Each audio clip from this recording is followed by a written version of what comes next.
Injured after a plane crash in Fallbrook. What you need to know tonight. Logan Heights sees a rise in encampments after cleanups on nearby freeways.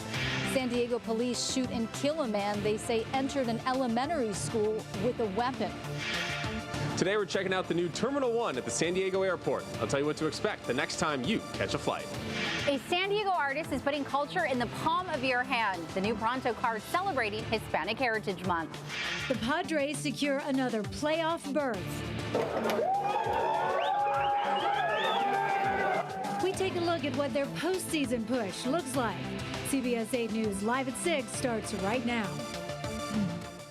A pilot escapes a small plane crash with only minor injuries after crashing into some brush in Fallbrook. Good evening and thank you for joining us. I'm Carlo Cicchetto. And I'm Anna Laurel, in tonight for Marcella Lee. The crash happened a few hours ago near South Mission Road and South Stagecoach Lane. CBS 8's Steffi Roche joins us live from near the scene. Steffi, what have authorities told you?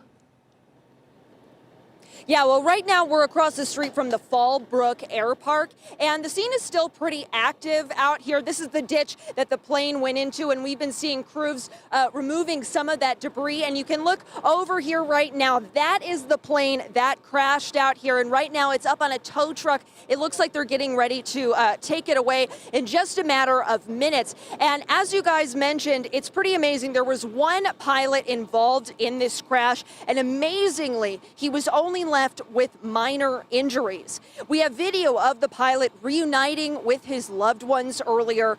He is out here right now, but he declined to speak with media. But right now he's just observing the scene out here. Now, according to the California Highway Patrol, the plane was low flying and flew into trees, hitting at least one tree. There was also a significant amount of jet fuel that spread and caused a fire along the median out here on South Mission Road. And North County fire officials tell us this incident is still under investigation. Right now, they don't know what led to this crash, and they really don't see any danger to the area due to any possible fuel leaks as well. Right now, Hazmat has just showed up on our scene. They're going to evaluate the situation of the fuel, what has leaked, where it has leaked, the impact that it can have onto the environment. Like I said, they just got here, so that will be what they're doing right now.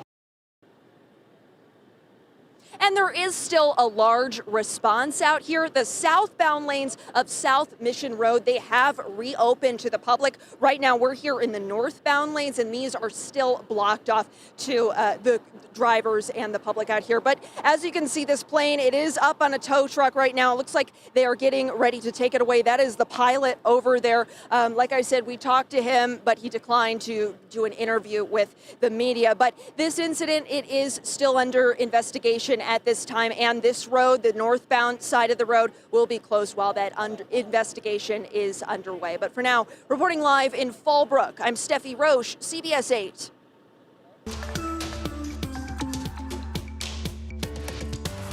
People who live in Logan Heights say they are seeing more encampments, and some believe it's because the city of San Diego has been clearing them out of East Village and nearby freeways. Now, neighbors and business owners say it's starting to take a toll. CBS 8's Brian White is working for you. He joins us live from Logan Heights with what community members are saying. Brian? Yeah, people who live and work here in Logan Heights say they're noticing more encampments in the area, especially in recent months, and they're feeling the impact.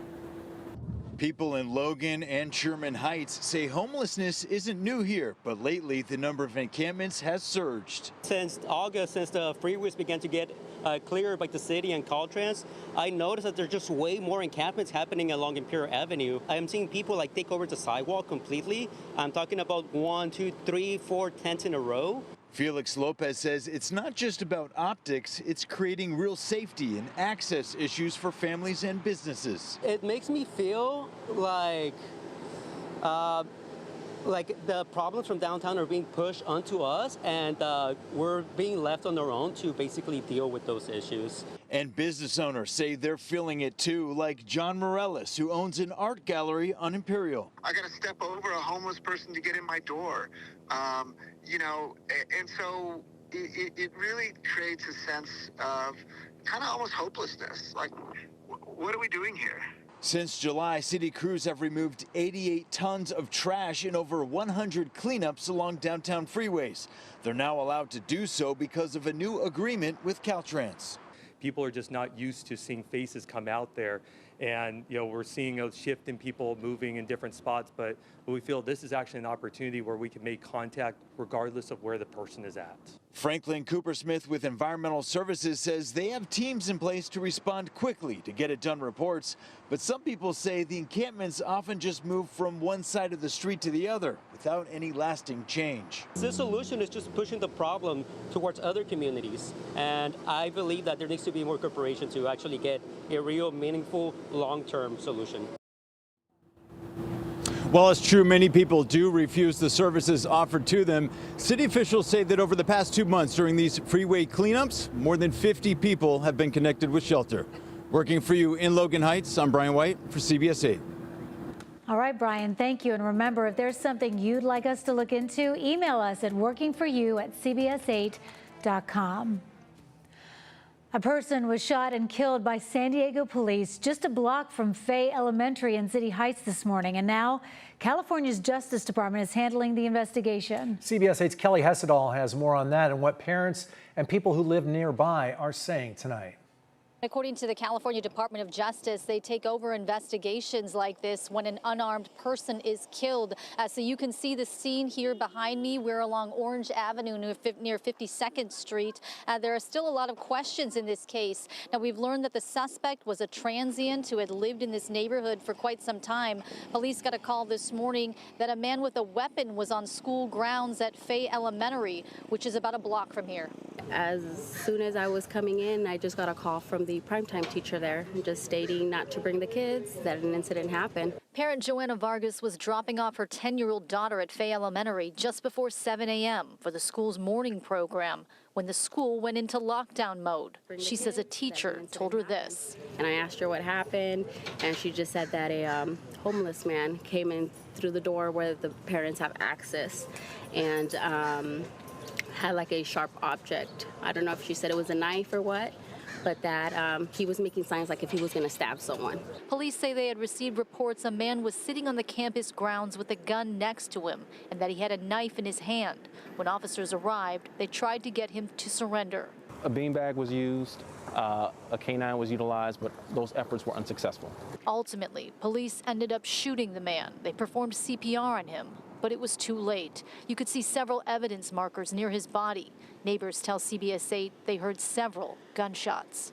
A lot of parents heard the gunshots too. They were getting ready to drop off their kids too. This man, who didn't want to be identified, lives near the scene. He said he and his wife were having breakfast when the chaos unfolded. We heard shouting first, and a few seconds later, a few shots. There were like 6-7 shots. He says he recognized the person who was killed as a transient man who was known in this neighborhood. Literally every day. I've spoke with him, my wife spoke with him. He's usually a chill guy. Yellow crime tape remains up and down Orange Avenue. Normally, the sheriff's office would handle this investigation. However, the California Department of Justice is handling this case. And you can see the van from the California Department of Justice here at the scene. So we're still waiting to learn more from investigators about whether or not the man who was killed was actually armed. Did he have a weapon? Was he holding a fake weapon? We just don't know. Now, that neighbor I spoke to who didn't want to be identified says he was interviewed by police. He says he saw the man actually walking away from officers when he was shot. And he was very adamant about this. He says at no point did he see that man point a weapon at police. Kelly Hessedal, CBS 8. All right, Kelly, thank you. And classes went on as usual at Fay Elementary. The principal sent a letter home to parents informing them about what happened, saying all protocols were followed and at no point were students or staff in danger.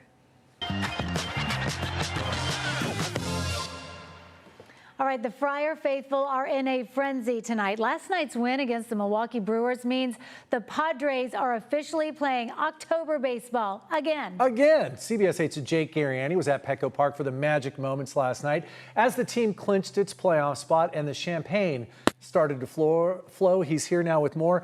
Do you bill the Padres for your cleaning at this point? It's been 4 times now, at least. I think I just continue to wear the same shirt over and over. That way I just ruin one shirt, right, instead of 4 different ones. I'm curious to see how tonight goes, by the way, considering how last night was. They play in about 30 minutes. I hope might be moving slow, is what you're saying? Hope they got some water in their system after last night. That's for sure.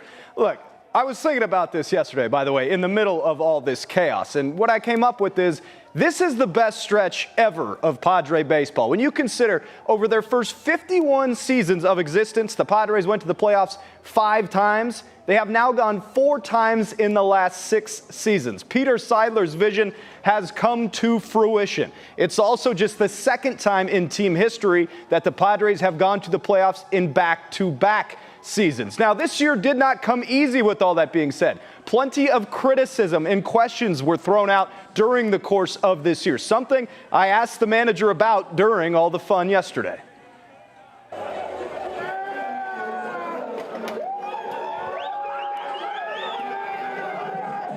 You face the brunt of the criticism a lot throughout the season. It's what a manager does for baseball teams a lot of times. How good does this feel to kind of answer those criticisms with a playoff berth? You know, I can tell by the questions I get there's criticism. I mean, my job's to accept criticism. Some days I don't really understand it. You know, you're in a position to compete for a division title. We're tracking towards the playoffs. So some days I scratch my head, but all I can do is my job. Everyone's got to run their damn mouth, you know, it's about it. If it were easy, you would be doing it, but we're here, and it's just, we drive, you know, we keep going, and just, at any point, we're not hitting that break. We're going to try to do it.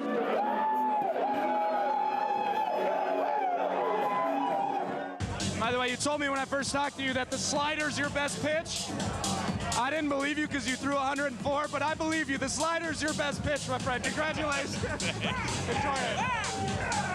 Now, last time I interviewed you, we had a little bit of language on air, and you said you might get the chancla from Abuelita. I got the damn chancla. My grandma came out here and she said, that's not good. That's not good. Abuelita's got to forgive you because you're headed to the postseason. How far can this team go in the postseason, Jeremiah? Time will tell, you know. Of course, with the team that we have, we can go beyond, you know. I mean, that's the plan. But we got to be where our feet are at, take each day at a time, and just continue to have faith. We're going to win that whole thing. We're going to win the whole thing. How far can this team go, Manny?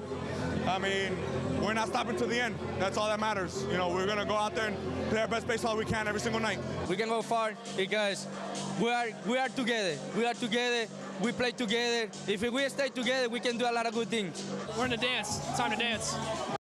5 games left, and it's time to dance. All right, back to the playoffs. Thanks, Jake. Fun to watch. Well, if you can't get enough of the celebrations and want to watch more of the Locker Room Party, we have all of that available on our free streaming channel, CBS 8+. Download on your TV and watch for free. Still ahead, we break down what's next in the legal fight over La Jolla's bid to become its own city. Plus, how CBS 8 viewers are helping restore a salute to service. And I'm live from the new Terminal 1 at the San Diego airport. I'll show you what's inside coming up.